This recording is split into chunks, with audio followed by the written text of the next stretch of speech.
ग्राम रेवतीपुर, जिला गाजीपुर, तहसील सिवराई में ये सभी किसानों के प्रशिक्षण के लिए जो पूरे देश भर में किसान पाठशाला हमारे जो है बलराम किसान जी चला रहे हैं, उनका हम लोग जो है हार्दिक स्वागत और अभिनंदन करते हैं और उनको आमंत्रित करते हैं कि वो आएँ और हम लोगों को जो है अपनी बातों से प्रशिक्षित करें। Thank you.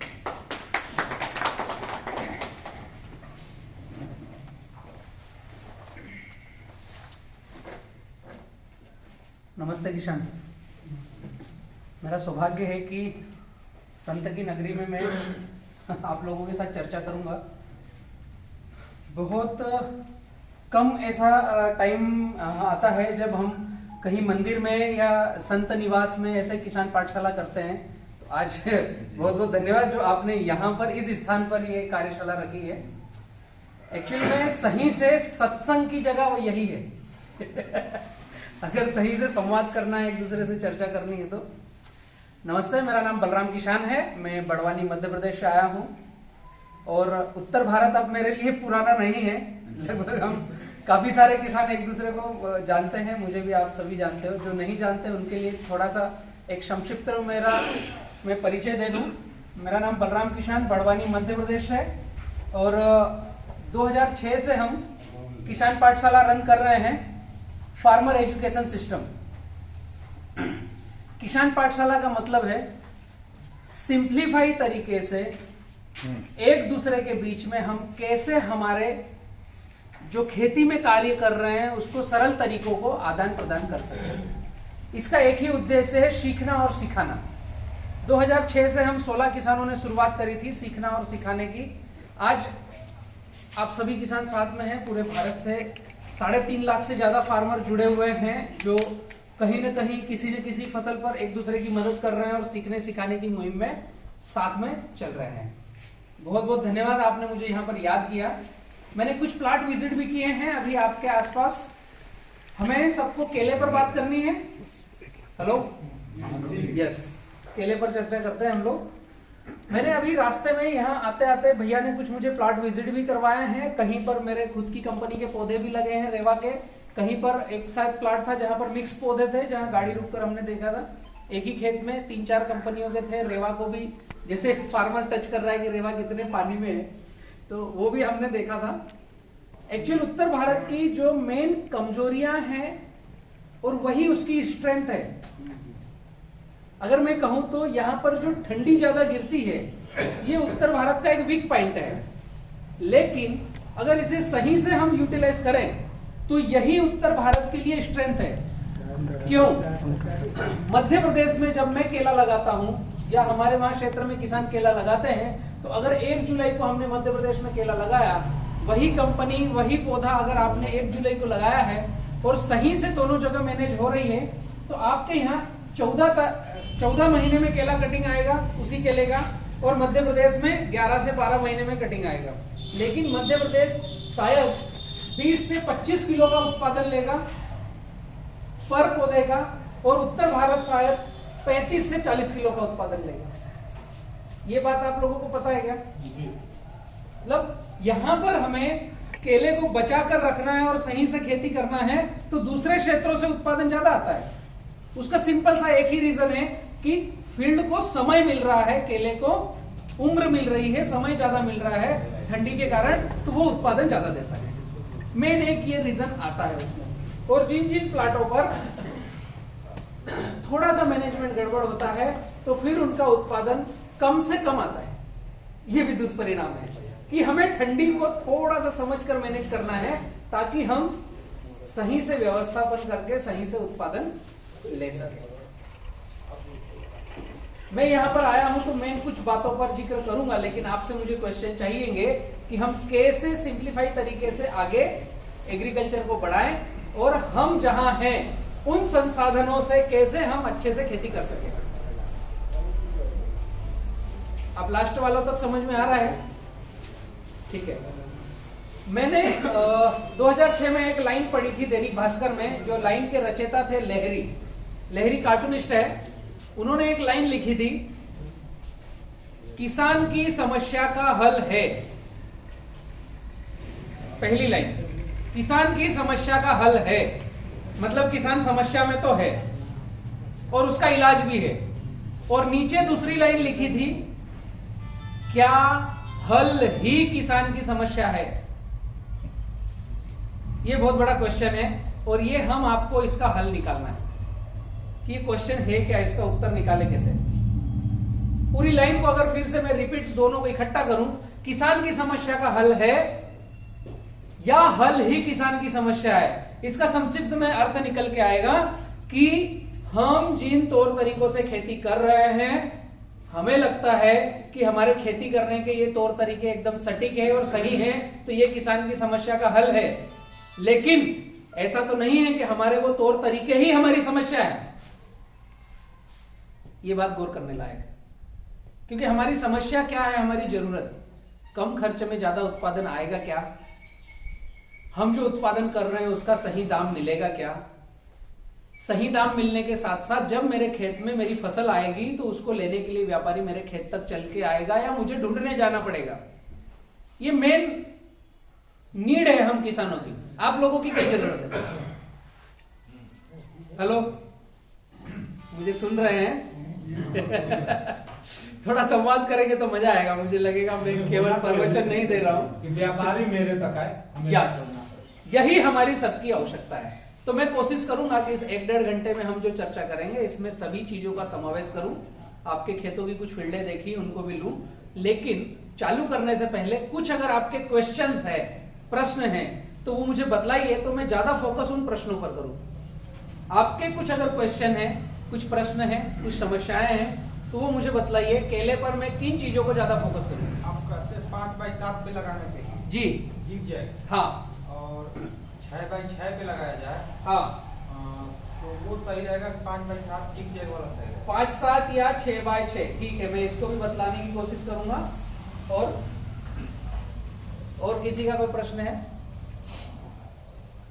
लगभग सभी संतुष्ट है किसान पाठशाला चैनल से है।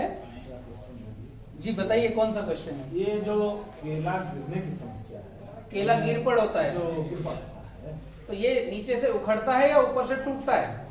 दोनों समस्या है। अच्छा, तो बीच में टूटने वाली, हाँ, इस समय वो खोद ले रहा है। हाँ, और दूसरी समस्या है कि जो जड़ कमजोर की वजह से पेड़ पर हाँ। खाता है। 3 है ना, एक टूटना, घोंटी टपक जाना, वही घोंटी का मामला, एक बीज से टूट जाना और एक उखड़ना। जड़ से उखड़ जाना। और 3 है। केला सटकना। हाँ। तीन प्रक्रिया है। और जिस समय बंच बनती है, हाँ। उसी समय बंच अभी नीचे से चटक जाएगा। हाँ, वही सटकना मैंने वही जो बोला। सटकना हो गया। Yes। एक उखड़ जाना, पौधे ही गिर जाता है नीचे से जड़ सहित उखड़ जाना, और एक बीज से टूट जाना, एक बीच से टूट जाना। और फिर एक घोंट का ही टपक जाना। यस, 3 तीनों चीजें मैंने लिख लिया है। और किसी का कोई क्वेश्चन है? बीटल लगता है, घास हो जाता है ना, ये बड़ी समस्या है। हाँ, घास नियंत्रण कैसे करें, खरपतवार का नियंत्रण कैसे करें? ओके, और किसी का है? फोकस कर दीजिएगा उसी में। तब मैंने वो तो आपकी प्रक्रिया जो पौधा भ्रमण किए हैं, हाँ, हाँ, तो कुछ पौधे ठंडे से प्रभावित हो गए हैं। हाँ, ठंडी से जो अभी मेन विषय जो मुझे लगा है, जो मैं फील्ड भी देख करके आया हूँ, आप लोगों ने तुरंत वो पूछना चाहिए था कि ठंडी में हम जो चौक हो गए हैं, रुक गए हैं, पोंगियां काली हो गई है, अब नया थोड़ा सा कुछ हरा दिख रहा है, इसको कैसे स्पीड से इसको चलाएं? निकालने का फिलहाल उपाय क्या है? ठंडी से बचाव कैसे हो? यस, आप कितने लोगों ने मुझे सुन रखा है पहले? लगभग सभी ने सुन रखा है। जो नहीं हाथ खड़ा किए हैं वो YouTube पर चैनल है हमारा, ये बैनर इसीलिए लगा है किसान पाठशाला के नाम से। मैं आप सभी के जेब में हूं, मोबाइल के अंदर, तो कोशिश कीजिए आप उसे रीड करते रहिए, सीखने सिखाने की मुहिम में शामिल रहिए। उत्तर भारत केले के लिए बहुत ज्यादा पोटेंशियल है, और जिस हिसाब से आपकी ललक है सीखने के लिए, तो ये क्षेत्र और भी ज्यादा पोटेंशियल है। राय साहब के साथ में पिछली बार भी 2 दिन रुका था मैं यहाँ पर, तो किसानों ने काफी कुछ एडॉप्ट किया, कुछ उस दिशा में आगे बढ़ने की कोशिश करी है, लेकिन कहीं कहीं पर रुकावटें हैं। मैं क्या करता हूं कि अभी शुरुआत से लेकर अंत तक थोड़ा सा एक मैं डायग्राम बनाता हूं कि केला लगाने से पहले क्या करें, लगाते समय क्या करें, लगाने के बाद क्या करें और कैसे उसको मेंटेन करें। तो मैक्सिमम प्रश्नों के उत्तर, ये जो आपके 4 प्रश्न मेन आए हैं, ये चारों प्रश्नों के उत्तर उनमें आते जाएंगे। उसके बाद भी हमारा सेशन खत्म होने तक अगर आपको लगे कि कोई उत्तर नहीं आया या सेशन चलते चलते आपको कोई प्रश्न पूछना है तो आपके पास नोट करके रखिए। सेशन खत्म होने के बाद लास्ट में हम क्वेश्चन आंसर चालू करेंगे, ठीक है। ये चारों के आंसर में साथ साथ मेरी जो कार्यशाला स्टार्ट कर रहा हूं आपको 5x7 या और कौन सा, केला गिरपड़, केला खरपतवार और ठंडी से बचाओ और बंच मैनेजमेंट। बंच मैनेजमेंट सबसे आईएमपी है। अगर ये हमने किया, बंच मैनेजमेंट कितने किसान जानते हैं? फ्रूट केयर, मतलब केले का घर जो आएगा उसको किस तरीके से हम मैनेज करें ताकि व्यापारी पहले ही फोटो देख करके बोले किसी को भेजना मत, मैं खेत में आ रहा हूं। ये अगर हम ट्रिक सीख गए तो हम व्यापारियों को ढूंढने नहीं जाएंगे, व्यापारी हमारे खेत में आएंगे। और हर किसान की एंड पॉइंट यही है कि मेरा माल ज्यादा रेट में कैसे अच्छे बिके।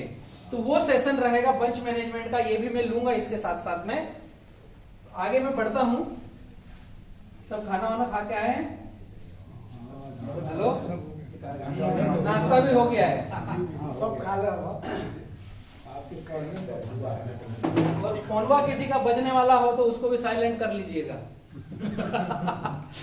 क्या होगा जब लय ताल आपके अंदर रिदम करने लगेगा और उस समय ये मोबाइल रिदम करने लगेगा तो गड़बड़ होगा। फिर आपको ऐसा लगेगा ये फोन उठाऊं या बलराम भाई को सुनूं। तो इसके लिए आज 1-1.5 घंटे के लिए फोन को तो साइलेंट कर दीजिए। अपन बढ़ते हैं, क्योंकि 1-1.5 घंटा आपने तन मन से दिया तो शायद आज की तारीख से आपका खेती करने का जितना खर्च है वो आधा हो जाएगा ये 1.5 घंटे के सेशन में। ये गारंटी में लिख कर दे दूंगा। जो तरीके में बतलाऊंगा, आप जिन तरीके से कर रहे हो मुझे पता नहीं है, लेकिन हमने जो प्रैक्टिसेस की है आपका खर्च आधा हो सकता है और उत्पादन ज्यादा हो सकता है। हम 2006 से इसी प्रैक्टिस को आगे लेकर रन हो रहे हैं। सबसे पहले अगर हम केला लगाते हैं तो हमारे पास आता है कि हम पौधे लगाएं या कंद लगाएं। आपके यहाँ कंद मिलता है? गठान बिकता नहीं है। कंद का केला बिकता नहीं है, गठान नहीं बिकती है। गठान बिकती नहीं। तो ये अच्छी बात है कि आप कंद से बहुत दूर हो, डायरेक्ट टिश्यू लगाओ। अभी कौन सी कंपनी का टिश्यू लगाना ये आपके दिमाग में चल रहा होगा। तो जिस कंपनी पर आप भरोसा करते हो, उसका प्रतिनिधि जो आपका अच्छा मित्र हो, किसी भी कंपनी से आप पौधा खरीद सकते हो। उसको एक ही चीज देखना है कि भैया आपके जो पौधे हमें दे रहे हो उसकी डीबीटी सर्टिफाइड है क्या, डीबीटी सर्टिफिकेशन, और दूसरा वायरस इंडेक्सिंग है क्या, इसमें वायरस टॉलरेंस है ये पौधा क्या। ये 2 चीज आपको पूछना है जिससे भी पौधा खरीदो। सभी तरह का टिश्यू कल्चर का पौधा लगभग एक जैसा और अच्छा बनता है, क्योंकि जो व्यक्ति 2-3 करोड़ का टिश्यू कल्चर लैब बना रहा है तो वो फिर पौधा एक ही बार बेचने के लिए नहीं बना रहा है, उसको बार बार देना है। तो मेन फोकस क्या करना है, जिससे हम लें डीबीटी सर्टिफाइड है क्या, ताकि आपके यहां जब सब्सिडी आएगी तो आप उसका पक्का बिल लगा सकते हो। सब्सिडी मिल रही है यहाँ पर पौधे में? मिल रही है। तो डीबीटी सर्टिफाइड वाला ही पौधा लेना है ताकि आपको सब्सिडी का पैसा भी मिले और पौधे की गारंटी भी हो। ठीक है, तो पौधा ही लेना है लेकिन डीबीटी सर्टिफाइड वाला। इसके आगे हम जब तैयारी करते हैं केला लगाने के लिए कि किस तरीके से हम जमीन की तैयारी करें, तो सबसे पहले हमें जिस तारीख को केला लगाना है उसके 30 दिन पहले गहरी जुताई करना है। गहरी जुताई 2 तरीके से होती है, या तो आप पलटी पलाव करते हैं या ट्रैक्टर का वो 9 कंगे वाला आता है कल्टीवेटर, उससे ट्रिलिंग करते हैं। आप लोग क्या यूज कर रहे हैं? दोनों करते हैं। अच्छा, तो जब गहरी जुताई का मैंने शब्द लिया तो पलटी पलाव जो करेंगे उसमें और कल्टीवेटर में थोड़ी सी जुताई का अंतर आएगा। तो जो कल्टीवेटर वाले हैं उन्होंने क्या करना चाहिए, जो 9 दाते का कंगा आता है उसके 2 या 3 दाते निकाल देना चाहिए। तो 6 दाते बचेंगे तो वो नीचे गहरा जाएगा और नीचे से फोड़ के लाएगा। मैं इसलिए गहरी जुताई का बोल रहा हूं कि आप अगर किसान पाठशाला के साथ बलराम के साथ चलेंगे तो एक बार केला हम खेत में लगाएंगे, उसके बाद कभी भी केले का पौधा नहीं खरीदेंगे। समझ में आ रहा है? एक बार ही पौधा खरीदेंगे, क्योंकि केले में ये काबिलियत है कि एक बार लगाकर हम अनेक साल उसकी कटिंग ले सकते हैं। उसका नीचे से नया बेबी आता है, वो सारा सूत्र मैं आपको दिखाऊंगा कि हमें जीवन में एक ही बार केले का पौधा खरीदना है, आगे केवल उसको मेंटेन और मैनेज करना है। आपको तो ये नहीं करना चाहिए, फिर लैब का क्या होगा? वो इत्तेफाक है कि मेरी खुद की रेवा टिश्यू कल्चर लैब है और आप मेरा ध्यान रख रहे हो, लेकिन मैं हूं शुद्धतम 100% फार्मर। मेरे को लैब चलाने की बजाय आप लोगों के घर चलाने में ज्यादा इंटरेस्ट है, और आप लोगों के जेब में मैंने जिस दिन 10 रुपए डाल दिए उस दिन आपसे मैं 10 पैसे लेने का अधिकारी हूं, ये मेरा हक रहेगा। वो कोई मेरे लिए दिक्कत की बात नहीं है कि लैब चले या न चले। खैर, अगर हम इंडस्ट्रियल मैनेजमेंट से जाएंगे तो ही हम पैसा कमा पाएंगे, ये फिक्स शेड्यूल है। हम अगर अभी तक जो एग्रीकल्चर कर रहे हैं, खेती करने के तौर तरीके से किसान बनकर खेती करेंगे, तो फिर हमारा क्रॉप लोन कभी दे नहीं पाएंगे और हम किसान खर्च हर बार ज्यादा ही ज्यादा करते रहेंगे। ये मैंने अनुभव किया है। 2006 से मैं किसान पाठशाला का प्रतिनिधित्व कर रहा हूं और ऑल इंडिया में मैं जो भ्रमण कर रहा हूं, तो मैंने यही समझा है कि हमें कर्जा लेने वाले की बजाय कर्जा देने वाला बनना है। तो हमें हमारी खेती को एक इंडस्ट्रियल के हिसाब से सोचना चाहिए। पहले ही दिन पेपर पे आकर के हमें बनाना चाहिए कि मैं 1 एकड़ का केला लगा रहा हूं तो किस दिन क्या करूंगा। हम जब केला लगाएं या केले का पौधा बुक करें 4 महीने पहले, तो उसी दिन हमारे पास आना चाहिए कि मैं 1 एकड़ में कितने पौधे लगाऊंगा, किस दिन क्या करूंगा। ये पूरा डेटा हमारे पास टेबल पे होना चाहिए, और साथ में मेरे पास मेरा बजट क्या है, उस बजट के हिसाब से मैं कब कब इसमें निवेश करूंगा। एक्चुअल केले की खेती की कैसे जाती है? केले को चाहिए 28 से 32 डिग्री टेम्परेचर, दूसरा 60% ह्यूमिडिटी।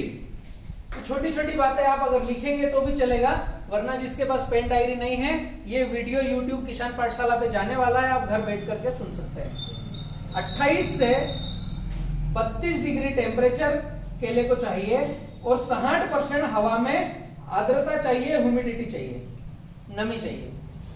तो उत्तर प्रदेश में ये दोनों चीजें हैं क्या? नहीं है। बरेली मेरा कृषि विज्ञान केंद्र में पिछली बार आया था, मेरा मीटिंग था, कुछ किसानों को ट्रेनिंग देना था, और वहां के जो डीन थे उन्होंने मेरे से क्वेश्चन पूछा, बलराम भाई 28 से 32 डिग्री टेम्परेचर यहाँ पर साल भर नहीं रहता है, चिलिंग जाता है तो माइनस भी कभी कभी चले जाता है, और ह्यूमिडिटी आर्द्रता की बात कर रहे हैं तो अप्रैल से 15 जून तक तो गर्म हवाएं चलती है, एकदम सूखा ड्राई हो जाता है, हवा में नमी रहती नहीं है। तो किताबी ज्ञान में तो यहाँ केला होगा नहीं। और वो बोले कि मैं आपके आने से पहले तक तो किसानों को यही बोल रहा हूं कि नहीं होगा। जब उन्होंने मेरा पूरा सेशन अटेंड किया, उसके बाद उन्होंने किसानों को बोलना चालू किया कि आप यूपी में किसी कोने में केला लगा दो, हो जाएगा। एक्चुअल में किताबी ज्ञान अपनी जगह ठीक है। किताबी ज्ञान से हम जाएंगे तो हमें दक्षिण भारत में जाना पड़ेगा, जहां पर ये केरल है, आपका आंध्रा है, तमिलनाडु है, जो दक्षिण भारत में नीचे समुद्र दोनों किनारों पर है, वहां पर ये पोजीशन है। 30, 32, 35 डिग्री के ऊपर टेम्परेचर जाता नहीं, हवा में नमी रहती है, वहां उनको ठंड का पता ही नहीं है कि ठंड क्या होती है। स्वेटर आप लोगों ने मफलर स्वेटर पहन रखे हैं ना, वहां पर स्वेटर बिकता भी नहीं, मफलर बिकता भी नहीं, वहां है ही नहीं ठंडी। तो वहां पर केला 70 किलो 80 किलो तक का वेट देता है एक पौधे पर। केले को जो चाहिए वो वहां पर है। तो हमें उत्तर भारत में केला ऐसा बनाना है कि हम जितना एफर्ट लगाएं उससे ज्यादा अच्छा उसका उत्पादन आए। तो पहली उसकी शर्त क्या है, हम जहां केला लगाएं वहां कोशिश करें कि हम 28 से 32 डिग्री का क्लाइमेट मेंटेन करें, और उस खेत में आर्द्रता कैसे मेंटेन होगी, ह्यूमिडिटी हम कैसे मेंटेन रख सके उस वातावरण में। अप्रैल मई में जब यहाँ गर्म हवाएं चले तो हमारे खेत के अंदर गर्म हवा नहीं घुसना चाहिए। ये कैसे हम मेंटेन करें, इस पर फोकस करना पड़ेगा। ठीक है, सबसे पहले हमें खेती करने को छोड़ करके इंडस्ट्री हम चला रहे हैं वो, और फिर हम जो पौधा लगा रहे हैं उसको चाहिए क्या वो, ये दोनों चीजों का समावेश किया तो हमें पैसे कमाने से कोई रोक नहीं सकता। अगर आप किसान पाठशाला चैनल पर मेरे कुछ वीडियोस देखेंगे तो सोहन भाई है एक मध्य प्रदेश के, और रवि जाट है, राहुल है, नागेश है। आप महाराष्ट्र में जाएंगे तो कई सारे किसान हैं, ओंकार अन्ना है। आप अगर गुजरात में जाएंगे तो कुलदीप वाला है, और इस टाइप के अनेक सारे किसान हैं जो 70-30 फार्मिंग फॉलो कर रहे हैं, और हम बात करते हैं पहले साल 1 रुपए से 1.5 रुपए केजी का प्रोडक्शन कास्ट का खर्चा, और दूसरे साल 10 पैसे से 15 पैसे पर केजी प्रोडक्शन कास्ट का खर्चा, और फिर हर अगले साल 10 से 15 पैसे पर प्रोडक्शन कास्ट का खर्चा पर केजी। इतना कैलकुलेशन लेकर के हम खेती में आगे बढ़ते हैं। फिर केला 3 रुपए किलो बिके या 8 रुपए किलो बिके, किसान के जेब में पैसा आना चाहिए, रुकेगा नहीं। ठीक है ना राय साहब? यहां पर केले में क्या खर्चा हो रहा है? यहाँ तो केले में 4 से 5 रुपए पर केजी तक हम पहुंच रहे हैं। एक्चुअली हमें प्रकृति का भी ध्यान रखना है और पब्लिक का भी ध्यान रखना है कि हम जो केला उगाएं क्या वो रेसिड्यू फ्री है, ये हमें किसानों को तय करना पड़ेगा, एक बात। और प्रकृति का ध्यान इसलिए, ये पब्लिक का ध्यान हो गया कि हम कैंसर मुक्त उनको केला खिलाएंगे। दूसरा, हम प्रकृति मतलब पृथ्वी माता को भी कोई भी हार्मफुल पेस्टिसाइड फर्टिलाइजर कभी नहीं डालेंगे। इस तरीके से क्या हम खेती कर सकते हैं? इसका यह मतलब नहीं है कि मैं आज ऑर्गेनिक का प्रवचन दूंगा और आपकी उत्पादकता कम करूंगा। इसका ऐसा कोई मतलब नहीं है। मैं जो आपको प्रोडक्टिविटी बतलाऊंगा, जिस वे में हम जाएंगे वो जाएंगे रेसिड्यू फ्री। मार्केट को रेसिड्यू फ्री चाहिए, और रेसिड्यू फ्री से गए हम तो हमारा बजट भी बचने वाला है। इसका ये कतई मतलब नहीं है कि हम पौधे को खाना नहीं खिलाएंगे, खाना खिलाएंगे, लेकिन उसका तरीका अलग रहेगा। मैं आगे बढ़ता हूं। मैंने आपको जिक्र किया था कि आप करते क्या हैं, ट्रिलिंग या पलटी पलव करते हैं। तो कल्टीवेटर करना या पलटी पलव करना, तो 1 महीने पहले गहरी जुताई करना है, कम से कम 15 दिन उसको धूप खिलाना है, क्योंकि हम आगे पंचवर्षीय योजना की बात कर रहे हैं। तो उथली जुताई करने की जरूरत नहीं है, गहरी जुताई। अब गहरी जुताई जब करोगे, पलटी पलव चलाओगे, तो उसमें आपको कुछ चीजें समझ में आएगी कि जिन किसानों की मिट्टी का पीएच ज्यादा है, थोड़ी ऐसी चीजें आएगी जो बाउंसर जाए तो उसे समझने की कोशिश करो। पीएच मतलब पोटेंशियल हाइड्रोजन। हमारी जमीन में नमक की मात्रा कितनी है, ज्यादा है या कम है, सरल भाषा में उससे पौधा भोजन उठाने की क्षमता में रहता है, या ज्यादा है तो नहीं उठाएगा, कम है तो नहीं उठाएगा। उसको बोलते हैं पीएच। नापने का एक तरीका है। जब हम पलटी पलव करते हैं तो बड़े बड़े ढेपे निकलते हैं, और वो ढेपे अगर चिकट हैं, दूर से हम 12 बजे दोपहर में निकल रहे हैं, और वो जो पलटी पलव किए हुए ढेपों में से एक शाइनिंग जैसा आता है, कांच के जैसा रिफ्लेक्शन आता है, चिकना, तो आपको यह समझना है कि आपके खेत का पीएच ज्यादा है। बिना लैब टेस्ट कराए मैं आपको एक सूत्र दे रहा हूं कि हम किसान कैसे पता करें। दूसरा, जब हम पलटी पलव करते हैं तो मिट्टी जो साधारण है उससे हमारे पलटी पलव वाली मिट्टी का साइज थोड़ा बढ़ जाता है। एक खेत है जो बराबर है, पलटी पलव किया, वो थोड़ा सा साइज बढ़ जाएगा। तो ये साइज 15 से 30 दिन के अंदर आधा बैठना चाहिए। जैसे बराबर जमीन है और आपने पलटी पलव किया तो 6 इंच बढ़ गया, तो ये 3 इंच बैठना चाहिए, तो ठीक है। अगर वो अपने आप नीचे नहीं बैठ रहा है, मतलब आपकी जमीन का पीएच बढ़ा हुआ है। अब इसी के अपोजिट अगर मैं बात करूं कि पलटी पलव किया हमने और ढेपा बना ही नहीं, पूरा फुस हो गया।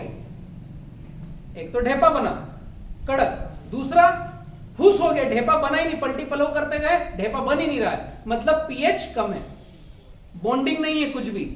तो दोनों परिस्थिति में हमारी फसल नीचे से भोजन नहीं उठाएगी। एक सिंपल सा तरीका है, हमने पलटी पलव किया, 15 दिन छोड़ा, 15 दिन के बाद में उसमें बड़ा लक्कड़ घुमाना है ताकि बड़े बड़े ढेपे टूट कर मिल जाए। उसके बाद में आपको 1 एकड़ में 10 टन प्रेस मड डालना है।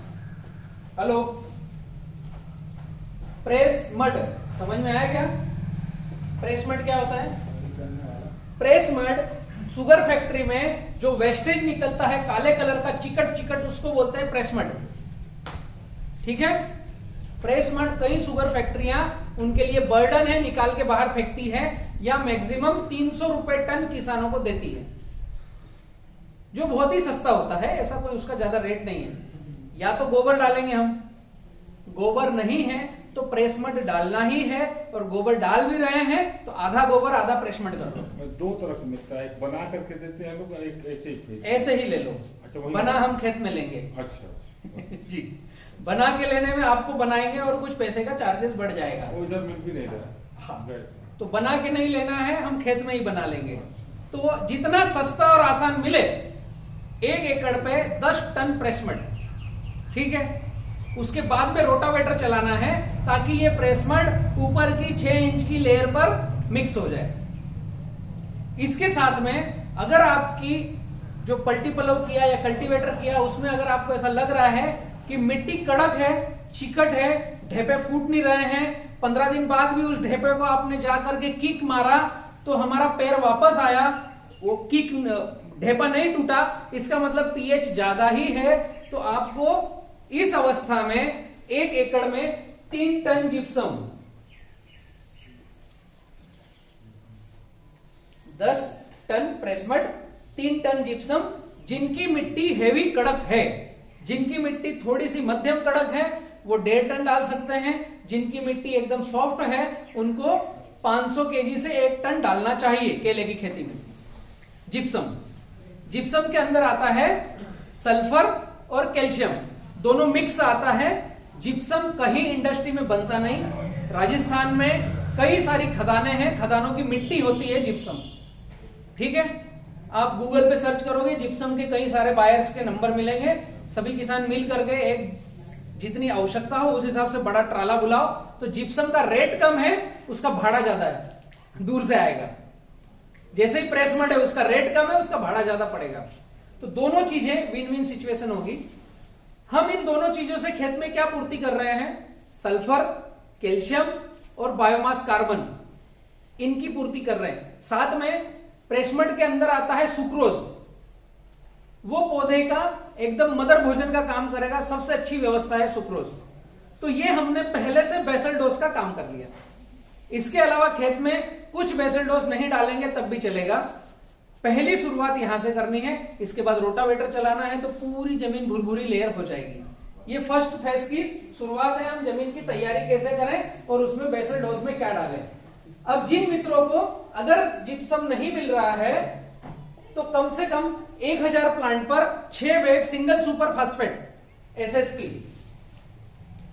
हेलो, ये पता है सबको? एसएसपी, इसके अंदर सल्फर आएगा, ये इजी उपलब्ध है। अगर आपके पास जिप्सम की एक्सेस नहीं है तो आप सल्फर का उपयोग कीजिए, प्रेसमड जरूर डालना है।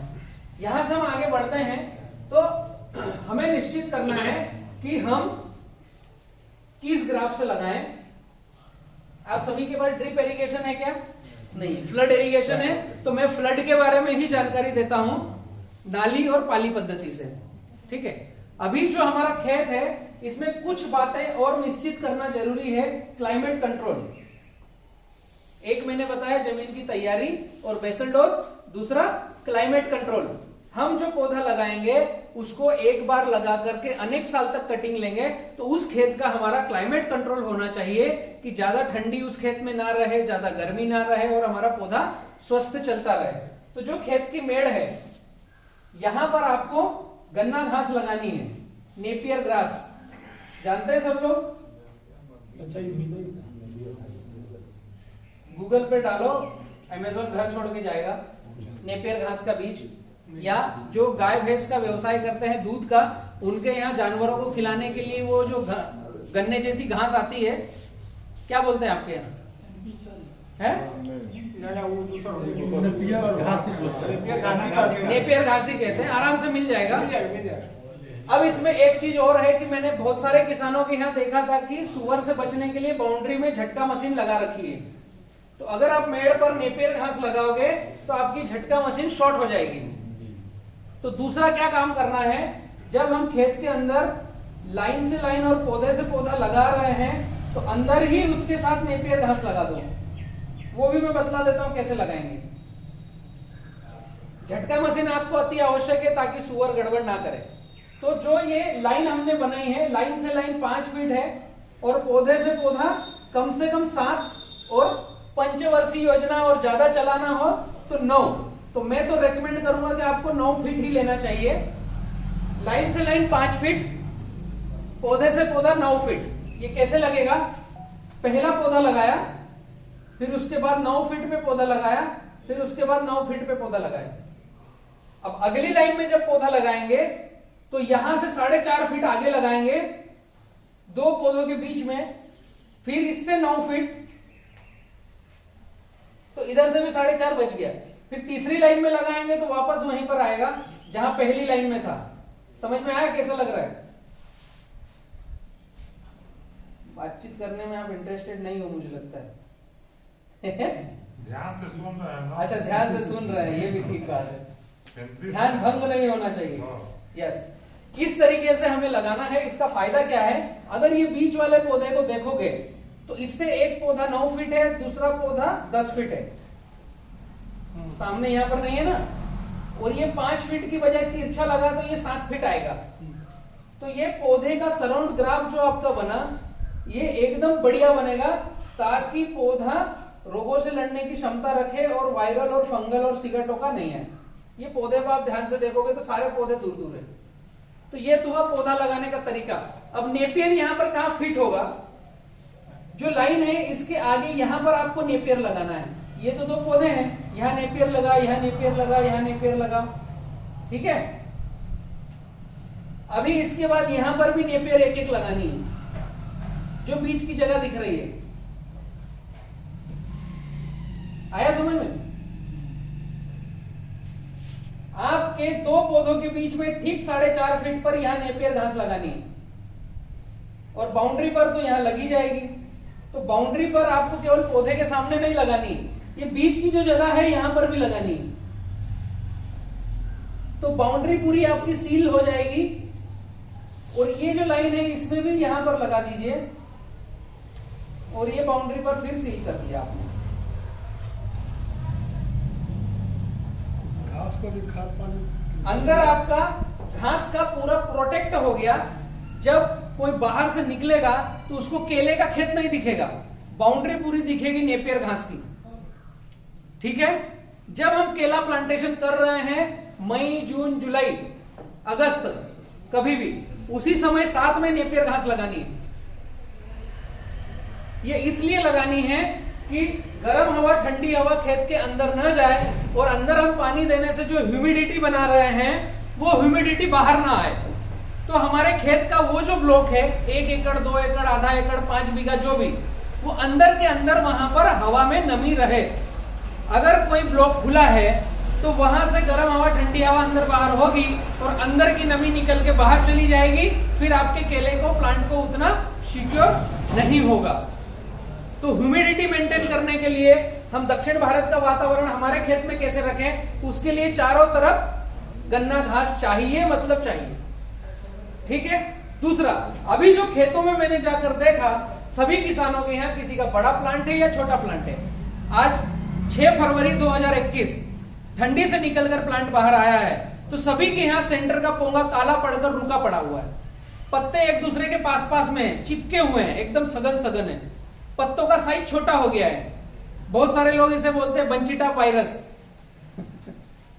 ये गड़बड़ है। अभी ये ठंड में रुकने की वजह से ऐसा दिख रहा है। जैसे टेम्परेचर बढ़ेगा, कुछ मैंने टिप्स आप लोगों को दी है, तो ये पौधा चलने लगेगा और पत्ता बढ़ा देगा। ये बंचिटा वायरस नहीं है, लेकिन ये परिस्थिति हमारे खेत में बने ना, इसलिए हम 2 पौधों के बीच में यहां पर नेपियर घास का एक गुल्ला लगाएंगे।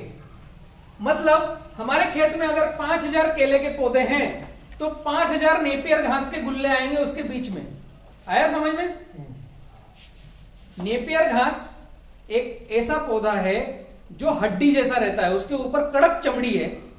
दूसरा, वो नीचे से ऊपर तक हरे पत्ते रखता है, ज्वारी के जैसे आएगा, और वो साल भर तक बड़ा होता है। हाँ, मैं पूरा कंप्लीट समझाता हूं उसको, जुताई कैसे होगी वो भी। अगर ये हमने किया तो जो हमारा केले का पौधा है उसको ठंडी हवा का झोंका उस तक पहुंचेगा नहीं। हम केले को स्वेटर पहनाने का काम कर रहे हैं।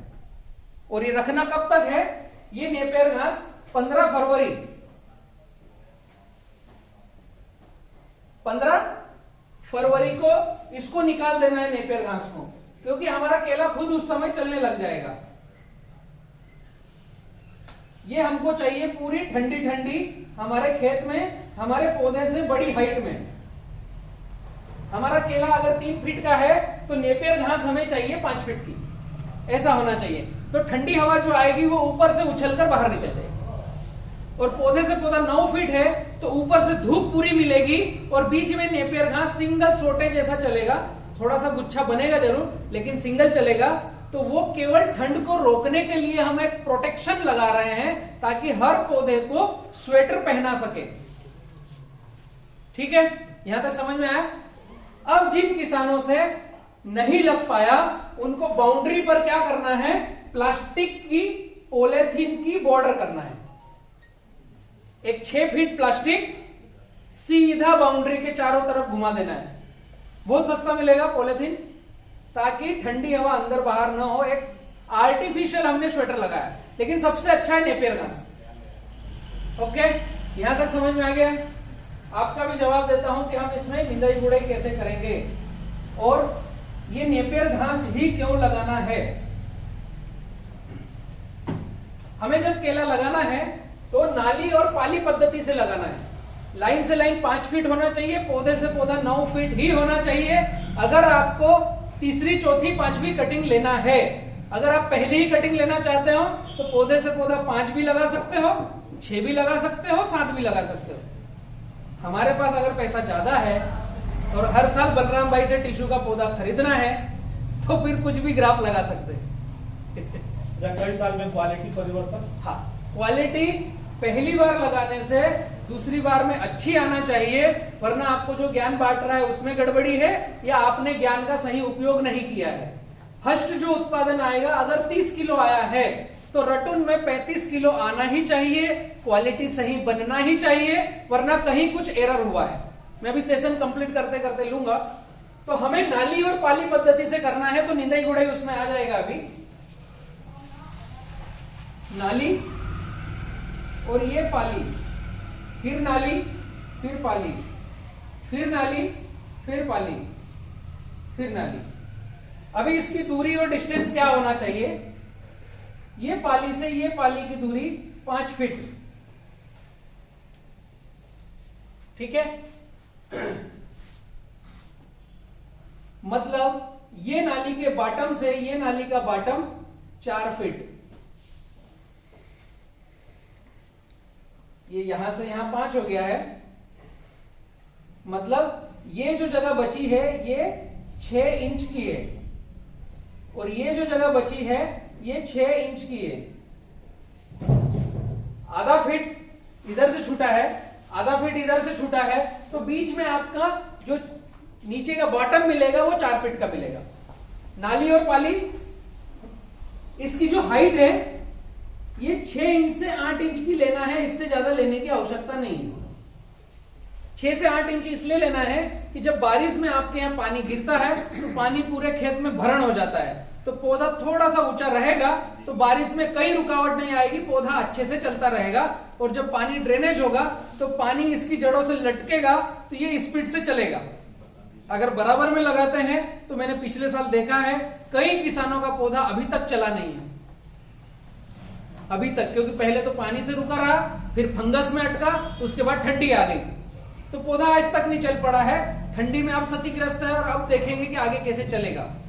तो नाली और पाली, पाली का टाप जो चाहिए वो 1 फीट का चाहिए।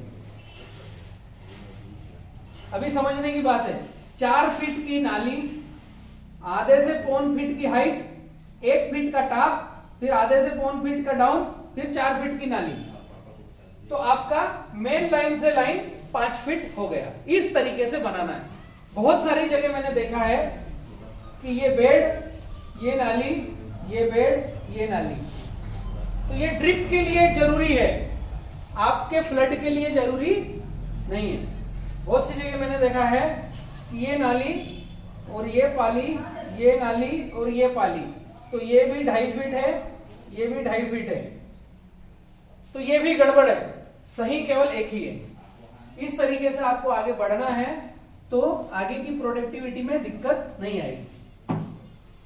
अब ये जो लाइन से लाइन है पाली,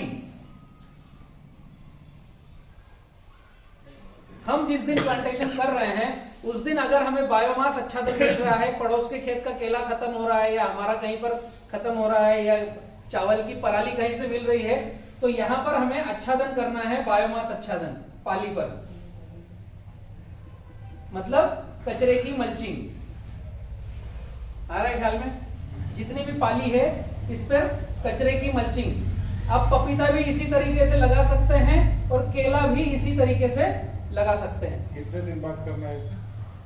पौधा लगाने से पहले करोगे वो सबसे अच्छा, फिर कचरा हटा करके वहां पौधा लगाओ, वो सबसे अच्छी बात है। हम जब यहाँ पानी देंगे तो कचरे के नीचे नमी चले जाएगी, पहले ही दिन नमी चली जाएगी। अब ये गेहूं का भूसा नहीं लेना है, गेहूं का भूसा चिकट रहता है, चिपक जाता है, तो उसमें हवा अंदर बाहर नहीं होगी। केवल वो भूसा लेना है जिसमें हवा अंदर बाहर हो सके, बहुत टाइट या डार्ट नहीं करना है, ढीला रखना है। केले के पत्ते, पराली, मक्का की कड़वी, गन्ने की सूखी पत्तियां, कुछ भी चल सकता है। इस तरीके से हमें करना है। और यहां हम देंगे पानी। पौधा लगाने के पहले हमें पानी देना है। पानी देने के बाद जो हमने मार्किंग किया है, एक मार्किंग यहां किया है, फिर एक 9 फीट पे किया, फिर एक 9 फीट पे किया, तो वहां पर हमें पौधे लगाना है।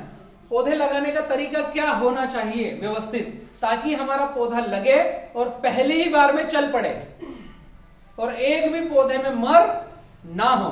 इसके लिए हमें पौधा कीचड़ बना करके लगाना है और कीचड़ में पौधा रखना है।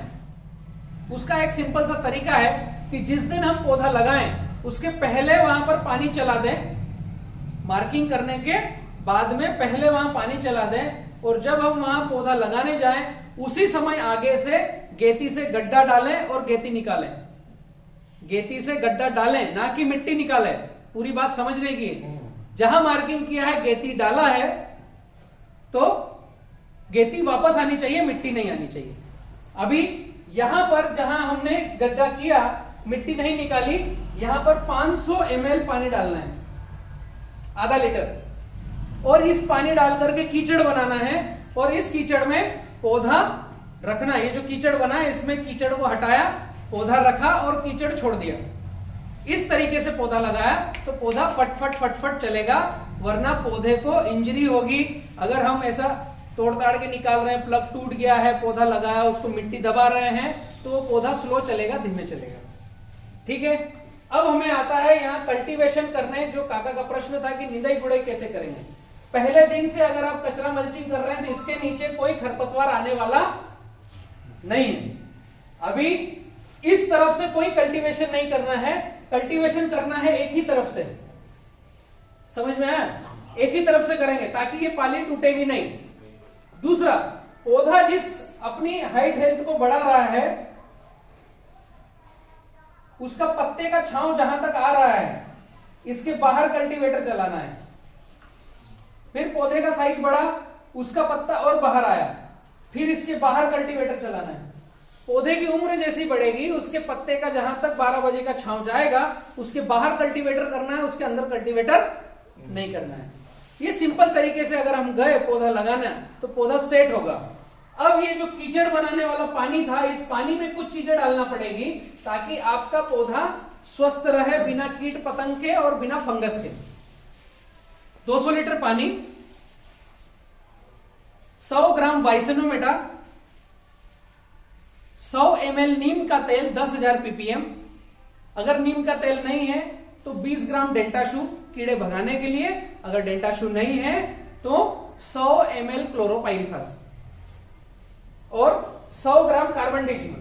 एक चीज बताई वाइसेनोमेटा, दूसरा बताया नीम तेल, तीसरा बताया कार्बन डिजिम।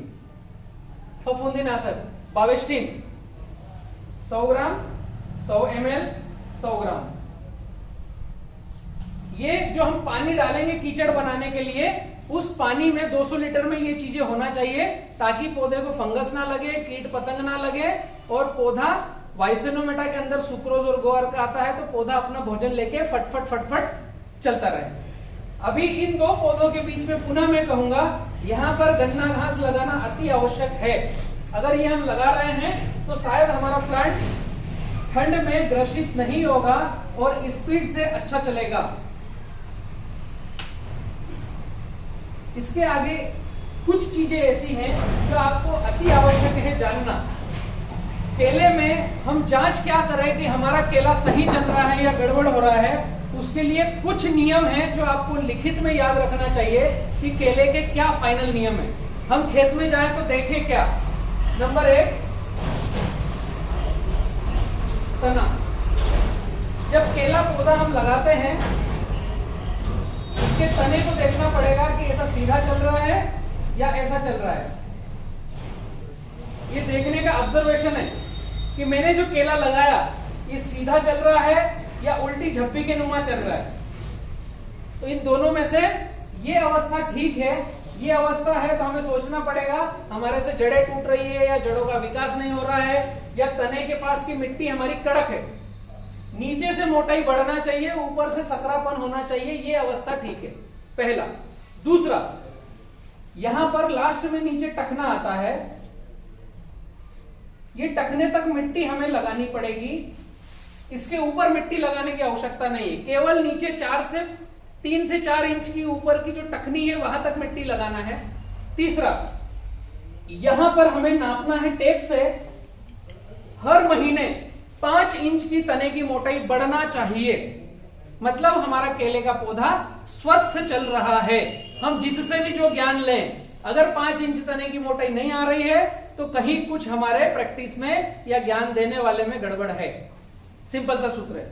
अभी इसका जो पत्ता आएगा, एक पत्ता आया, दूसरा पत्ता आया, तीसरा पत्ता नीचे निकला, ये जो नीचे वाला पहला पत्ता, दूसरा पत्ता, तीसरा पत्ता, इस पत्ते के डंडे में और इस डंडे में 5 इंच की गैप होना चाहिए, एक थंब की।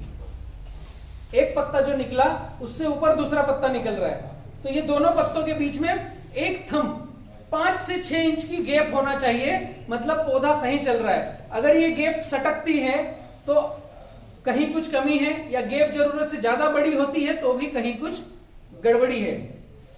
5 इंच तने की मोटाई, 5 इंच पत्ते में गैप और हर महीने 5 नए पत्ते आना चाहिए।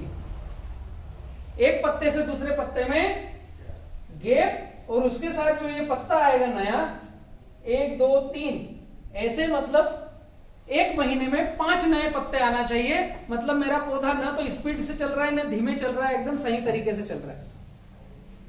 आ रहा है समझ में? ये कुछ छोटे छोटे डॉट है जो हमने ऑब्जर्व करना चाहिए खेत में जाकर के कि हमारा प्लांट सही चल रहा है या नहीं चल रहा है। एकदम छोटी सी लाइन है, इन लाइनों को लिखित में याद रखना है। हम जिससे भी ज्ञान ले रहे हैं उनको पूछना है, भैया ये रुक रहा है। अब आपके यहाँ एक चीज का एरर आता है, 15 दिसंबर से लेकर के 1 फरवरी तक सूर्य देवता दर्शन नहीं देते फोग जाता रहता है, कोहरा ज्यादा रहता है, तो उस 1.5 महीने के अंतराल पर आपके पत्तों की संख्या नहीं के बराबर आएगी। इसीलिए हमें ग्राफ चौड़ा रखना है। 5x9 पर जाएंगे तो 968 पौधे आएंगे आपके 1 एकड़ में, और 40-42 पौधे मेड़ पे आसपास मिलकर के 1000 पौधे आपके प्लांटेशन होंगे 1 एकड़ में। ठीक है? अभी जब पौधा हमने प्लांटेशन किया,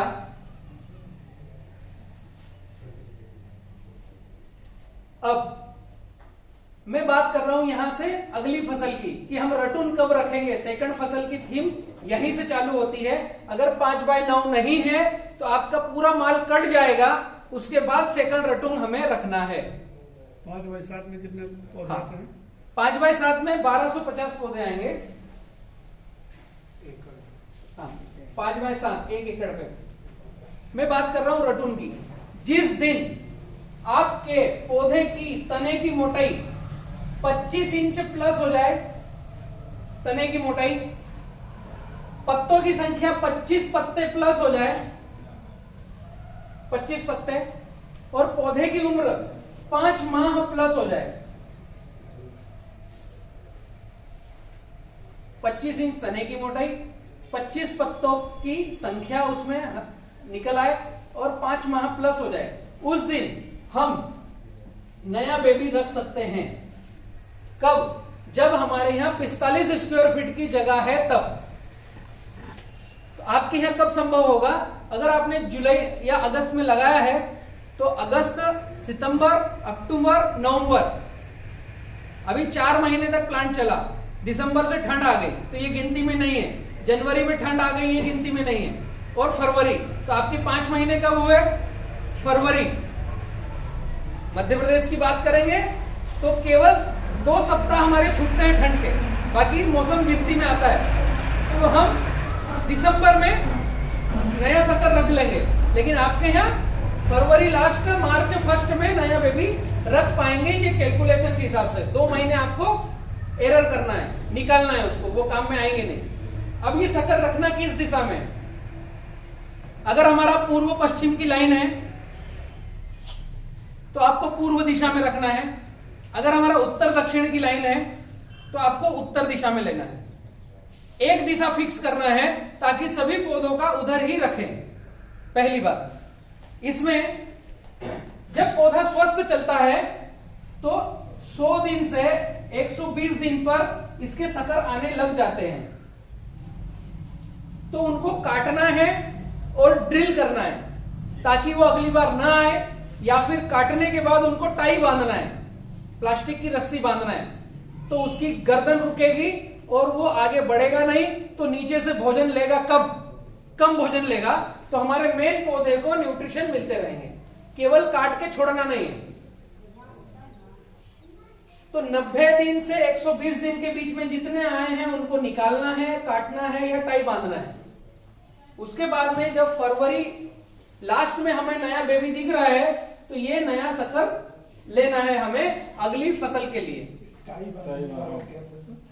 जो शक्कर आया है उसको काट दिया तो प्लास्टिक की रस्सी उसकी गर्दन पे बांधना है कटने के बाद, ताकि अब जो बड़ा होगा तो फंस जाएगा, जो बचेगा वो बचेगा वो। वही बांधना ये जो कट गया, कटने के बाद में उसको रस्सी बांधना है ताकि वो रस्सी वहीं रहेगी। अब ये बड़ा विकास करेगा तो ये इसके पत्ते फटते जाएंगे, ये भोजन लेगा नहीं। हमें बार बार दराती चलाने की आवश्यकता नहीं कि इसको काटने जाना पड़े हर 3 महीने में, 2 महीने में। पिछले साल तो ये नहीं था, नया गया क्या? इस सत्र में शोध हुआ है क्या? नए सत्संगी मिलते रहते हैं तो शोध होता रहता है। पिछले साल इसको नहीं थे हम लोग। वो ड्रिल वाला ड्रिल भी कर सकते हैं। साथ है वो, हम दूध बना के रखे हैं, अपनी मिक्सी नहीं की है किए नहीं। तो आप हम सोच रहे कि ध्यान से सिखाएं आपको। ठीक है, ड्रिल भी कर सकते हैं, टाई भी बांध सकते हैं, दोनों चीज हो सकती है। अब इसका बेनिफिट क्या है? मैं शक्कर का मैनेजमेंट क्यों दे रहा हूं आपको? थोड़ा सा जल्दी खत्म करना था क्योंकि अगली मीटिंग है हमारी दोपहर बाद के सत्र में। ये जो नया फल आया, ये फल आएगा कब? जब हमने शक्कर रखा फरवरी में, तो मार्च, अप्रैल, मई के दौरान ये फल देगा। ये जिस दिन फल देगा उस दिन हमारे पौधे की हाइट लगभग 2 महीने की होगी। जब ये फल कटिंग पर आएगा, मतलब 90 से 100 दिन में ये कटिंग पे आएगा, तो हमारे पौधे की हाइट यहां पर 5 महीने की होगी। फल आने से पहले हमने शक्कर रखा है, माल कटिंग पे आएगा उस समय इसकी हाइट 5 महीने की होगी। मतलब आपने यहां पर उत्तर भारत में 968 पौधे लगाए हैं, प्लस 6 महीने के बाद 968 नए बच्चे रख दिए हैं। 6 महीने के बाद नया बेबी ले लिया ना, मतलब आपकी फसल क्या हो गई है? डबल हो गई है। तो ये मोटा मोटा आपके पास 1800 पौधे, एक बार 6 महीने की उम्र हुई तो हमेशा 1800 पौधे रहेंगे। जिस दिन आपका प्लांट कटेगा पूरे खेत का, उस दिन इसकी उम्र 6 महीने की रहेगी, कि 5वें महीने से कटिंग चालू होगा, पूरा माल कटने तक 6 महीने रहेंगे। तो फिर हम इसका तीसरा बेबी लेंगे। पूरे खेत की सफाई खत्म हुई, उस समय हम तीसरा बेबी रखेंगे। मतलब एक बार फील्ड में 6 महीने के बाद हमने 900 के 1800 कर दिए। अब ये कटेगा तो ये आ जाएगा, ये कटेगा तो ये आ जाएगा। मतलब 1800 पौधे आपके खेत में हमेशा मौजूद रहेंगे। समझ में आ रहा है? हम लोग अभी जो खेती कर रहे हैं 5 बाय 5 अगर लगाएंगे तो 1750, मैं उससे 50 पौधे ज्यादा दे रहा हूं आपको 1800 दे रहा हूं मैं आपको। 5/6 लगाए तो 1450, उससे करीब 450 पौधे ज्यादा मिल रहे हैं। 5/7 लगाए तो 1250, उससे भी पौधे ज्यादा ही हैं। तो 5/9 पर हम कम पौधे नहीं लगा रहे हैं, हम हमारे खेत में ही कम पौधों को डबल पौधे करने की विधि पर काम कर रहे हैं। अच्छा, एक चीज कि जो ये फरवरी में छूटेगा, ये तैयार बेचो कब होगा? यस, मैं इसको कंटिन्यू करता हूं। जब इसका माल कटेगा तो इस पौधे की हाइट हेल्थ ऑलरेडी 6 महीने की होगी। ठीक है, 6 महीने की होगी, मतलब ये माल कटेगा और अगले 2 से 3 महीने में ये फ्लावर देगा। आपका ये माल अगर कटा जुलाई में, आपने जुलाई में लगाया है 5/9, तो आपका माल जुलाई में कटेगा। आपने अगस्त में लगाया है तो अगस्त में कटेगा 5/9, और गन्ना घास लगाई है तो आपने अगर नेपियर घास नहीं लगाई है तो आपका 12 महीना नहीं 14 महीने में कटेगा। तो आपके कैलकुलेटर में चेंजेस आएंगे। ऐसा नहीं है कि बलराम बोल के गया और वो 12 में कट गया। क्लाइमेट कंट्रोल करेंगे तो आप 12 महीने में कटिंग कर पाएंगे। और दूसरी खूबसूरती, पहली कटिंग आपने 1 जुलाई को लगाया, अगले साल 30 जून तक कट के खत्म हुआ 12 महीने में, तो ये वापस कब कटेगा? अगले 3 से 4 महीने में ये फ्लावर देगा। जुलाई, अगस्त, सितंबर, अक्टूबर में इसकी फ्लावरिंग आएगी। नवंबर, दिसंबर, जनवरी ठंडी आ जाएगी, तो फरवरी में ये इसका कटन चालू होगा, रटून का। इसका वापस आप कटिंग लोगे तीसरे का, तो मार्च, अप्रैल, मई, जून, जुलाई, अगस्त, सितंबर, अक्टूबर, आपका दूसरा साल जब कंप्लीट होगा उस समय आपकी लगभग 3 कटिंग कंप्लीट होने जा रही होगी। ये मैं अंदाज पंचे दामोदर बात कहीं नहीं कर रहा हूं, कई सारे सैकड़ों प्लाट हमारे पास है। आप अगर किसान पाठशाला पर देखोगे 70-30 फार्मिंग, तो कई किसानों के वीडियोस, प्लाट और सब कुछ मिलेगी। इस तरीके से कहाँ? इस तरीके से ही मध्य प्रदेश में है, महाराष्ट्र में है, गुजरात में है, उत्तर प्रदेश में मैं पहली बाइटें आपको दे रहा हूं कि आप लोग आगे आए और हर साल पौधा खरीदने की मेथड से बचें। ये एक सिंपल सूत्र है।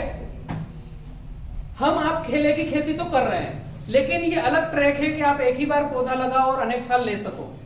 इसके लिए जितनी कम साइकिल का पौधा लोगे उतना अच्छा रहेगा, ताकि हम खेत में ज्यादा साइकिल ले सकें। हमें लैब से कम साइकिल का पौधा मिला है तो खेत में ज्यादा साइकिल लेने में आसानी हुई। अब इसमें मेन वाक्य आता है फ्रूट केयर, बंच मैनेजमेंट। अगर ये हम करते हैं तो हम रटून को, फर्स्ट को, तीसरी, चौथी, पांचवी को एक ही रेट में बेच पाएंगे। और कई सारे व्यापारी हैं जो हमारे पास आपका माल पूरा उठाने को तैयार है। कब? जब क्वालिटी मेंटेन होगी। तो उसकी 2 शर्तें हैं। एक तो जो पौधा है उसकी जड़ों के पास बायोमास आच्छादन होना चाहिए, कचरा मल्चिंग होना चाहिए। पहली बात, जड़ों के पास कचरा मल्चिंग, ताकि जमीन ढीली रहे और सफेद रूट फैलती रहे, पहली शर्त। दूसरा, जिस दिन ये फल देगा उस दिन क्या होता है, पौधे का मुंह निकल के बाहर आता है। ये कमल ऐसा दिखता है ना, अभी वो नीचे उतरा नहीं है लेकिन ऊपर है, तो यहां से छिलका निकलना चालू होता है उसका कमल का, और केला दिखना चालू होता है। अभी वो निकल के बाहर नहीं आया, ऐसा बस टेढ़ा है। इस दिन यहां स्प्रे करने की आवश्यकता है। इस दिन यहाँ मच्छर बैठ रहा है, यहाँ थ्रिप्स बैठ रही है, यहाँ बीटल बैठ रहा है। आपके यहाँ बीटल की बहुत सारी शिकायत है, जो केले को कुरेद कर खराब कर देता है। अंदर गूदा नहीं खाता है लेकिन उसमें दाग बन जाते हैं। तो इस दिन यहाँ स्प्रे की आवश्यकता है। स्प्रे क्या करोगे? VM spray. हेलो, सब जाग रहे हैं? मेरे ही साथ हैं? यही पर है, जाग रहे हैं। VM spray. V का मतलब वाइसेनोमेटा और M का मतलब मिट्टी। इसमें स्प्रे करना है मिट्टी का। इसलिए स्प्रे करना है कि ये जो कंबल निकल के आ रहा है बाहर, इसका जो छिलका हटा, यहां पर थ्रिप्स आकर के इस केले को दाग देना चालू कर रहा है। तो ये दाग ना लगे इसके लिए हम फ्रूट केयर कर रहे हैं, बंच मैनेजमेंट। तो मिट्टी कहां की लेना है? जहां पर हमने कभी भी यूरिया, DAP, पोटास कुछ न डाला हो, खरपतवार नाशक नहीं डाला हो, ऐसी जगह की मिट्टी लेना है। इस मिट्टी को 5 फीट गहरा खोदना है, कम से कम 5 फीट, 7 से 8 फीट खोदेंगे तो भी चलेगा। और इसकी साइड की कॉलर को छीलना है ये, और ये कॉलर वाली मिट्टी लेना है। अब हम जो स्प्रे करते हैं वो लगभग 200 लीटर के बैरल में करते हैं, बराबर है। तो 200 लीटर में 20 केजी मिट्टी कहां की? ऐसी जगह जहां यूरिया डीएपी पोटाश नहीं डाला हो और साइड का कॉर्नर छीला हो। और 200 लीटर पानी में 200 ग्राम वाइसेनोमेटा के अंदर सुक्रोज और गो अर्क है, इसके लिए वाइसेनोमेटा लेना है। और मिट्टी क्यों लेना है कि मिट्टी ऊपर की 1.5 फीट की जो है, यहां पर बैक्टीरिया बहुत सारे रहते हैं जो हमारे माइट्स, थ्रिप्स, इल्ली को सबको भगाने का काम करेंगे। और 1.5 फीट के नीचे एंजाइम बहुत सारे हैं, माइकोराजा, एजेटोबैक्टर, पीएसबी, केएसबी, राइजोबियम, इस तरह के अनेक सारे माइक्रोब्स हैं जो इस मिट्टी में भरे पड़े हैं। हम जो नहीं काम में ले पा रहे हैं तो इसको खोद करके पानी में डालना है और उसको 24 घंटे के लिए घुमा करके छोड़ देना है। 24 घंटे के बाद उसका स्प्रे हम करेंगे, इसको बोलते हैं वीएम स्प्रे। तो जिस दिन केला फल बाहर किया और पहला छिलका खोला, उस दिन खेत में स्प्रे लगाना है। केला घड़ निकल के बाहर आ जाएगा, उसका कमल बहुत बड़ा हो जाएगा, फिर स्प्रे करेंगे तो कुछ काम की बात नहीं है, दाग आ गया है और केला खराब हो गया है। अच्छा, इसमें रोकता कौन है? ये हम बता रहे हैं, इसमें थ्रिप्स को रोकेगा कौन? ऊपर की 1.5 फीट की मिट्टी, ऊपर की जो पृथ्वी का अगर आप संरचना को समझोगे तो मिट्टी के ऊपर 1.5 फीट और मिट्टी के नीचे 1.5 फीट एक बैक्टीरिया का महासागर है। बैक्टीरिया जो हम मार्केट से खरीद के लाते हैं 100 रुपए लीटर की बोतल पानी की, जिसमें क्लेम करते हैं कि इसमें बैक्टीरिया बहुत सारे हैं, तो वो हमें मिट्टी में ऑलरेडी मिले हैं। अगर आप इसका प्रयोग देखना चाहो तो किसी मीट का टुकड़ा, मटन का टुकड़ा आप मिट्टी पे गिरा दो तो उसमें सड़न चालू हो जाएगी, फंगस लग जाएगी।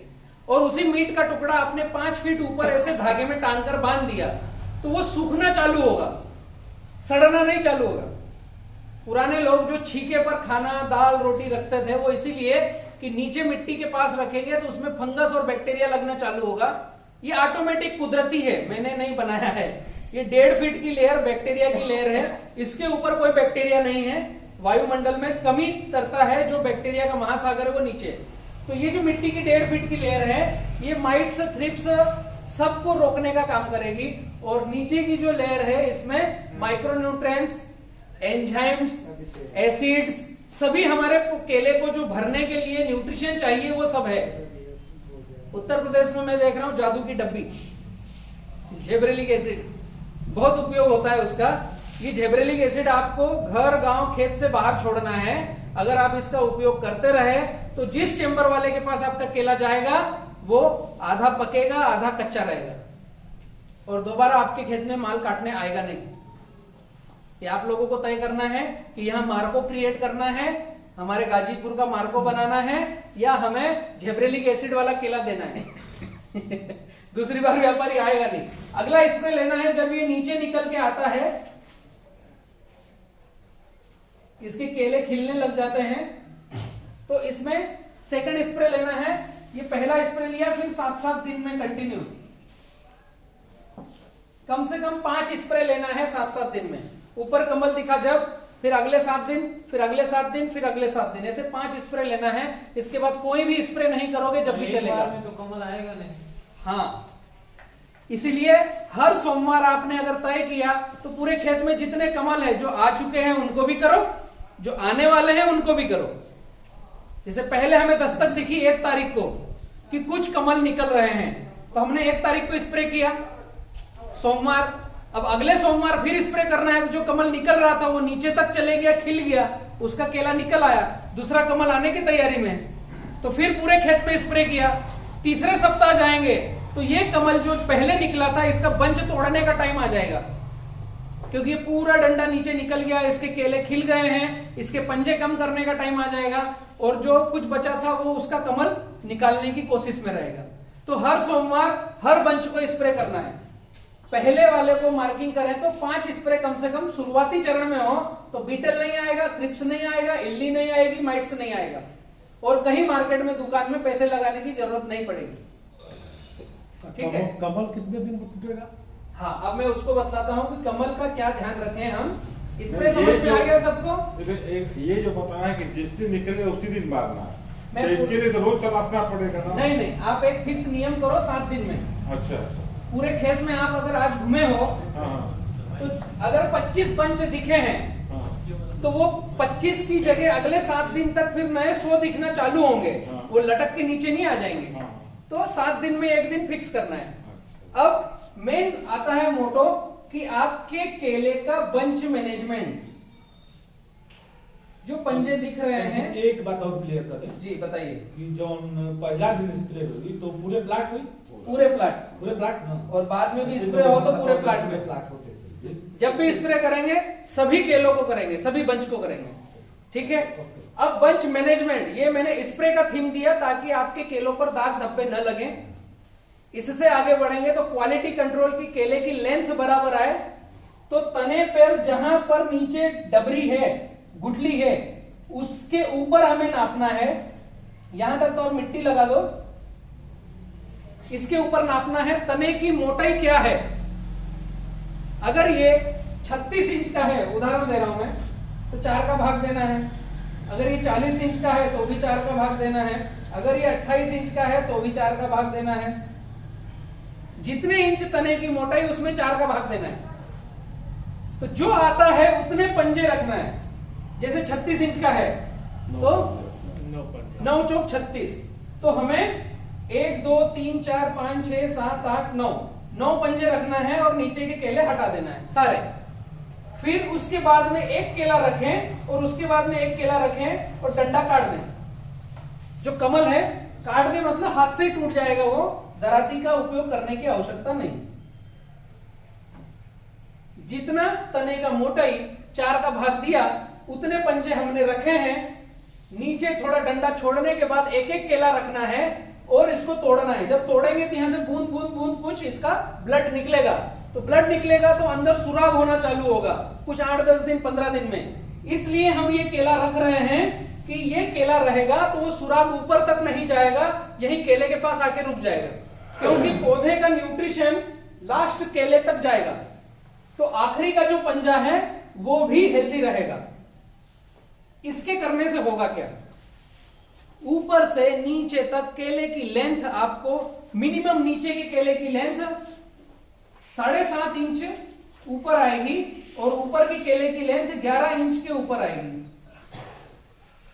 इसको बोलते हैं प्रीमियम केले की लेंथ। ए और बी, सी वाली कैटेगरी हमारे किसी भी फल में दिखेगी नहीं, और व्यापारी को लेंथ मिली बराबर और दाग धब्बा नहीं मिला, मतलब वो आपका घर गांव छोड़ेगा नहीं, वो यहीं से केला लेके जाएगा।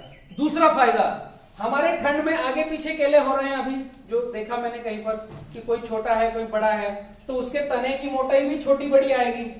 तो जब केले का घार आएगा तो जो बड़ा तना है उसका घार लंबा आएगा, जो छोटा तना है उसका घार छोटा आएगा, लेकिन ये दोनों एक ही व्यापारी की गाड़ी में जाए, इसकी व्यवस्था क्या है।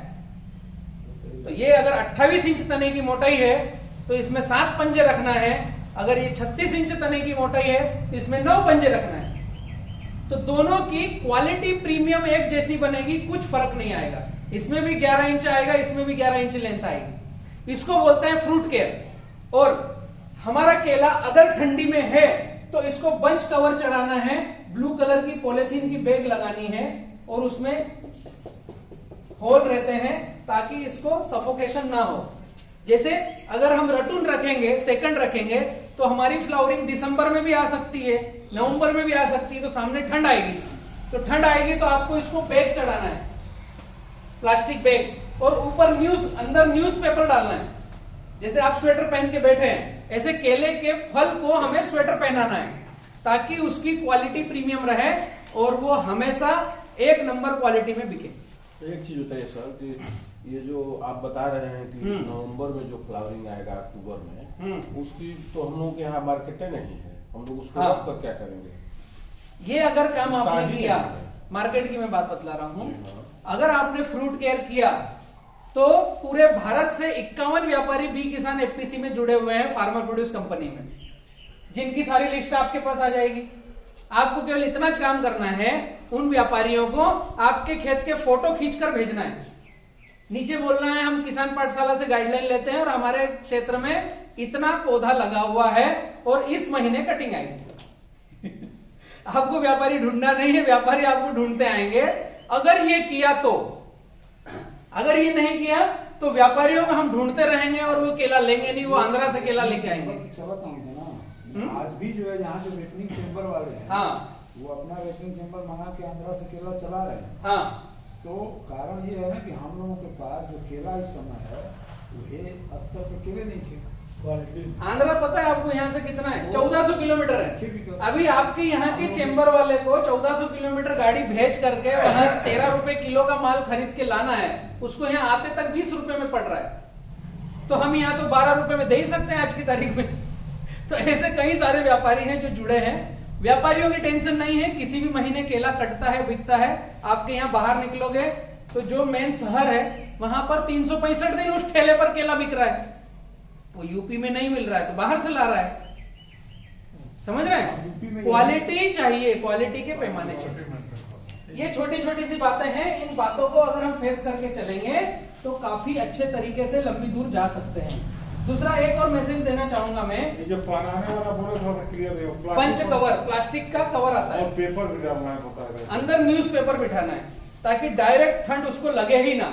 क्या तो न्यूज पेपर से लपेट कर तब प्लास्टिक से हाँ, प्लास्टिक पहनाया, उसके अंदर न्यूज़पेपर डाल दिया और वहां पर रस्सी बांध दी, नीचे भी रस्सी बांध दी, नीचे खुला रहेगा। ज्यादा ठंडी लग रहा है तो आप पैक कर सकते हो, जो माइनस पारा गिर रहा है तो आप पैक कर सकते हो। आप सभी किसानों के लिए पूरे भारत में किसान पाठशाला ने एक प्रोग्राम लॉन्च किया है, फार्मर प्रोड्यूस कंपनी एफपीसी बनाई है, जिसमें कई सारे फार्मर जुड़ रहे हैं। आप भी चाहे तो जुड़ सकते हैं। इसमें दो चीजों पर हम काम कर रहे हैं, एक तो हो गया एग्री इनपुट, दूसरा हो गया एग्री आउटपुट। एग्री इनपुट मतलब किसान को जो भी सुविधाएं लग रही है, जैसे आपको केले की खेती कर रहे हो तो केले का पौधा लगेगा, तो किसी भी कंपनी का लगना है, आप जो कंपनी का चाहते हो वो शायद यहाँ पे मिल जाएगा, या फिर जो कंपनी इनके पास हो वो आपको मिल जाएगा। तो कास्ट कटिंग होगी, जैसे आपको कोई दवाई चाहिए, कोई स्प्रे पंप चाहिए, तो संख्या रहेगी तो हम किसी भी कंपनी से कॉस्ट कटिंग के साथ में माल कम रेट में ले सकते हैं, वो डायरेक्ट किसानों को मिलेगा। दूसरा एग्री आउटपुट, जैसे भैया ने पूछा कि हम बेचेंगे कहां, तो बी किसान एफपीसी पूरे भारत में है और लगभग 3500 से ज्यादा किसान इसमें अभी एड ऑन हो रहे हैं। तो इसके साथ में अगर आप जुड़ रहे हो तो आपको कहां पर कितना माल बेचना है वो डेटा वहां रहेगा। आपको वहां पर जितने व्यापारी जुड़े हुए हैं आपके पास उनकी लिस्ट रहेगी, कहीं किधर जाने की जरूरत नहीं है, व्हाट्सएप से सीधा मैसेज करना है, भैया ये माल है, इतना माल है। तो एग्री इनपुट और एग्री आउटपुट दोनों का समावेश यहां पर मिल सकता है एफपीसी में। आप चाहो तो यहां जुड़ सकते हो। ज्ञानेंद्र जी, मुझे अगली पाठशाला के लिए भी जाना है, अगर आप मित्रों के कोई क्वेश्चंस हो तो आप पूछ सकते हैं। लगभग मोटी मोटी बातें मैंने बतलाई है, बाकी किसान पाठशाला यूट्यूब चैनल पे जाएंगे तो कब क्या खाद डालें, कितनी मात्रा में डालें, इसके लिए एक नंबर में दे देता हूं। इसमें हमने बीएफएस एक प्रोग्राम लॉन्च किया है, बैलेंस फर्टिगेशन सॉफ्टवेयर का, 94 257 38 222 और 94 254 94 245 38 222। यहां पर आप अगर रजिस्टर्ड करोगे तो आपको किस दिन कौन सा खाद डालना है, एक 365 दिन का फॉर्मेट आएगा जो आपकी खेत की सॉइल के हिसाब से रहेगा। अगर उत्तर भारत के प्रतिनिधि का आपको नंबर चाहिए तो वो है 9754138222, जहां पर हम केले का पौधा भी दे रहे हैं, गाइडलाइन भी दे रहे हैं, और बंच कवर और जो भी व्यवस्थाएं हैं वो एक हमारा डिपार्टमेंट अलग है बी किसान ग्रुप का। आप 94 245 38 222 पर आपको बीएफएस मिल जाएगा और 9754138222 पर आप पौधे अगर चाहते हैं रेवा फ्लोरा का लेना तो यहां से पौधे आपको मिल जाएंगे। ओके, धन्यवाद। मैं एक जी आंधी का जो असर हो गया है पौधों पर, हाँ, इससे बचने के लिए भी त्वरित हम यस, क्या ये बात रह गई थी बतलाना। आप 3 काम कीजिए। जिन पौधों में ठंडी से ग्रसित प्लांट रुके हुए हैं उनमें 3 काम करने की आवश्यकता है। नंबर 1, वीएम स्प्रे करना है। कम से कम 5-5, 6-6 दिन के अंतराल पर 5 बार वाइसेनोमेटा और मिट्टी का स्प्रे करना है 5-5 दिन के अंतराल पर 5 से 6 बार। पहला काम। दूसरा काम, जो खेत में प्लांट की हाइट ज्यादा है और बीच में कहीं छोटे छोटे पौधे हों, उन छोटे पौधों को 50 ग्राम अमोनियम सल्फेट प्रति पौधे को देना है, तने से दूर नमी वाली जगह पर।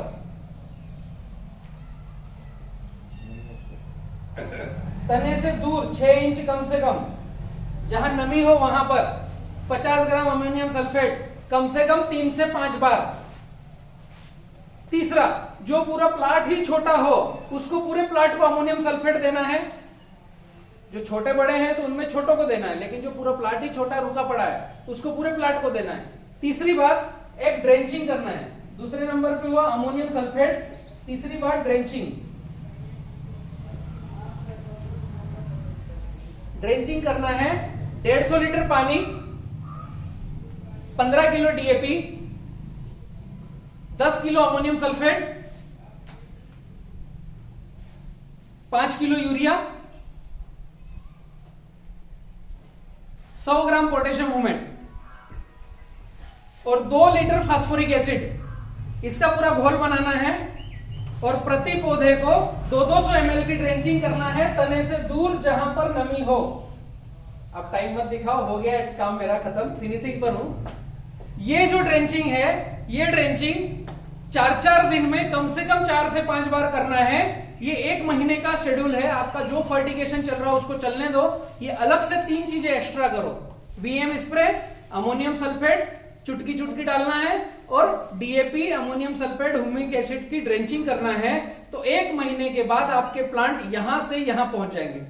थोड़ा फट फट फट फट स्पीड ले लेंगे और हमें पौधों को आगे चलाने में मजा आएगा। वरना अभी जो प्लांट देख रहे हो ऐसा लग रहा है कि खेत में जाना है या नहीं जाना है। ठीक है ज्ञानेंद्र जी, आपका नंबर बतला दीजिए सबको, अगर यहाँ पर किसी को जरूरत हो आपसे चर्चा करने की, क्योंकि प्रतिनिधित्व भैया ही कर रहे हैं जी। प्लेसमेंट की क्या पहचान होनी चाहिए, कब हम डालें, कितना पुराना होना चाहिए? पुराना कोई जरूरत नहीं है, प्लेसमेंट जैसा लेके आओगे वैसा पूरे खेत में बिखरा दो। नया ताजा पुराना कुछ भी चलेगा। हम लोग यहाँ तो सब नहीं मिल रहा है। शुगर फैक्ट्री में मिलेगा, ये गन्ना फैक्ट्री में। घोसी में रह लो, घोसी में जी। और किसी का क्वेश्चन है? ये सर वो जो लोग लिए थे पौधा, हाँ, 50% हुआ ना, यस, कैशबैक। हाँ, उसके लिए मैं बतलाता हूँ। हमने पिछले सेशन में एक योजना चलाई थी कैशबैक की। वो कैशबैक की योजना आज भी चालू है। जिन जिन का हमारे पास सीरियल से नंबर लगा है उनको हम कुछ मात्रा में देना चालू हुए, लेकिन ये मात्रा हो गई है कम। जैसे लॉकडाउन आया तो जो YouTube पर वीडियोस के जो पेमेंट आने का था वो पेमेंट की मात्रा 90% कम हो गई है। इसलिए हम लेट हुए हैं। लेकिन जिन व्यक्तियों को 14 फरवरी के पहले तक का रजिस्ट्रेशन है वो हमारे पास लिखित में है। उनका नंबर जिस कतार में आएगा उस कतार में उनको फोन करके बुला करके उनको दिया जा रहा है, दिया जाएगा। और किसी का कोई प्रश्न हो तो? हाँ, एक और आपके लिए कैशबैक वाली बात बताई तो नया प्रोग्राम हमने जो लॉन्च किया है, अगर आप एफपीसी से जुड़ रहे हैं तो सिंह साहब यहाँ का रेट क्या है अभी केले का? जो जनरल रेवा से पौधा आ रहा है उसका 20 रुपए 50 पैसे G9, हाँ, 20 रुपए 50 पैसे प्लस 20-50 रेवा G9 और 23-50 प्लस G9 रेवा प्लस। ये रेट है रेवा कंपनी का जो पौधा यहाँ दे रही है। लेकिन आप बी किसान एफपीसी से जुड़ करके अगर यही पौधा लेंगे तो आपको 1 रुपए 50 पैसे की सब्सिडी मिलेगी। ये इस साल का हमने नया एफपीसी से जुड़कर डायरेक्ट कोटा लिया है इनसे, रेवा से, कि जो हमारे किसान जो फार्मर प्रोड्यूस कंपनी के फार्मर है, एग्री इनपुट का मतलब ही वही है। इसमें आगे ज्ञानेंद्र जी ड्रिप भी आ गई है। ड्रिप में भी सब्सिडी मिलेगी डायरेक्ट है, उसमें कैशबैक जैसा कुछ नहीं है, आप पैसा ही कम जमा करो, पैसा ज्यादा देने की जरूरत नहीं। तो कितना है एक एकड़ में खर्च पर एक एकड़ का? लगभग 25 से 30 हजार के लगभग। मैं कुछ सैंपल वगैरह भेजूंगा आपको, पहले आप उसे एनालिसिस करो, उसका रेट भेजूंगा, तो मार्केट में रेट तलाश करना, फिर उसके बाद आगे बढ़ेंगे। तो ये जो पौधे की कीमत है ये लगभग 19 रुपए और 22 रुपए। अभी किसी का 5000 पौधा बुक करना है तो सीधा सट यहाँ 1500 7,500 का बेनिफिट है। 1000 पौधा बुक करना है तो 1500 का बेनिफिट है। तो एफपीसी से जुड़ करके हम बुक करेंगे तो आपको 1.5 रुपए प्रति पौधे का बेनिफिट मिलेगा। प्लांट बुक करने के लिए 9754138222 आरके सिंह जी है, इन्हीं का नंबर है। ठीक है, थैंक यू। पहले वाला आ गया कब सर? है ये जो पहले हाँ पिछले साल का कब तक आएगा? पिछले साल का कब तक आएगा वो तो अभी